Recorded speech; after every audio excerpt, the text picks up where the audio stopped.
జత కట్టడమే మీ ఎజెండా, జనగుండల గుడి కట్టడమే జగను ఎజెండా.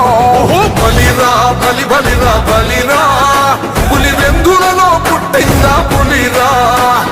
కుర్చీల కూర్చోవడమే మీ ఎజెండా, కుర్చీ జనమే ఇవ్వాలన్నది జగను ఎజెండా. బలిరా బలి బలిరా బలిరా, పేద బతుకుల మార్చినది ఆ పులిరా. గవర్నెన్స్ లో ఎప్పుడు చూడని అభివృద్ధి ఈ రోజు జరుగుతా ఉంది. మొట్టమొదటిసారిగా స్కూళ్లు మారుతా ఉన్నాయి, రూపురేఖలు మారుతా ఉన్నాయి. హాస్పిటల్స్ మొట్టమొదటిసారిగా ప్రివెంటివ్ కేర్ అన్నది దేశానికే పరిచయం చేస్తా ఉన్నాం బుల్లెట్ క్లినిక్స్ ద్వారా. ఈ 4 సంవత్సరాల కాలంలోనే ఏకంగా మా అన్న ప్రభుత్వంలో మరో 4 సీపోర్ట్స్ ఈ రోజు వేగంగా కట్టడం జరుగుతా ఉంది అని కూడా చెప్పండి. భయమెరుగని ఆ పేరుకు హడలు, అసలంచబోడు ఎవడికి మెడలు.